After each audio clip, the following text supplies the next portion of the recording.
Sa paglalaro ng bilyar, kapag ganito kakalat ang bola, pagkakataon mo na itong ubusin, so alam mo dapat yung first 3-ball execution plan. Yung plano mo sa unang 3 bola. Tulad nito. Ito yung ating 1, 2, 3. At dahil bowlinghan tayo, dito ko ilalagay ang cue ball. Doon ko yayariin ang 1. Atras dito ang bato. Titirahin ko ang 2 doon, talbog ang bato doon, and then yari ko ang 3. So tisa muna tayo. Umpisahan na natin ang palabas. So paatras bato tayo. Ilalim lang. Dapat timplado natin ang tira kasi mahirap ang draw shot. Bam! Nice one.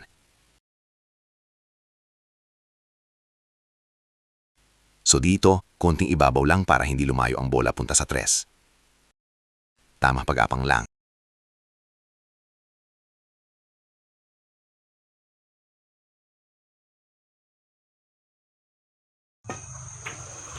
Nice one.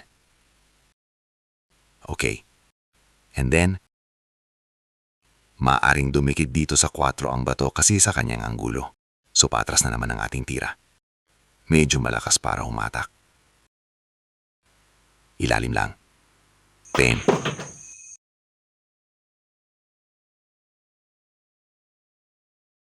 Yan nga, dumikit na nga. So dito, mayayari pa naman natin ang 4. Pero mahirap ng kontrolin ang ating preparasyon. Nandun ang 5. So dito, tamang tira lang tayo, mayari lang ang 4. Mahalaga wag tumago ang bato sa 5. Konting tira lang, gitna, ibabaw ng konti. Kaboom!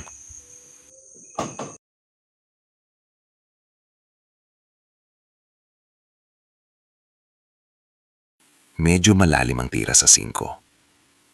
So dito, gagamitin na naman natin ang tinatawag na kesera-sera shot. O yung whatever will be, will be. Tamang tira lang tayo. Ibabaw ng konti.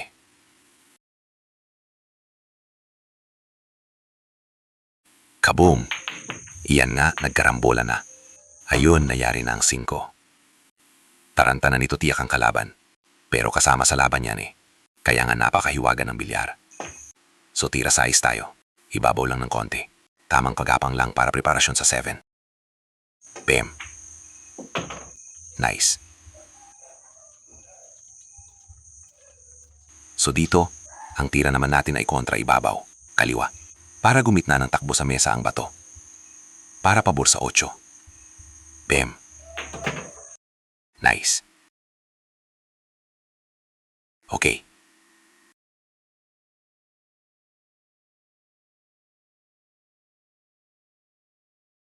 So dito, ibabaw lang ng konti. Huwag papakalaksan para hindi lumayo o lumampas sa 9. Bam! Nice. Okay. Tama na. Good. So dito sa last ball. Sipat muna. And then dapa. Focus. Huwag kabahan. Make it count.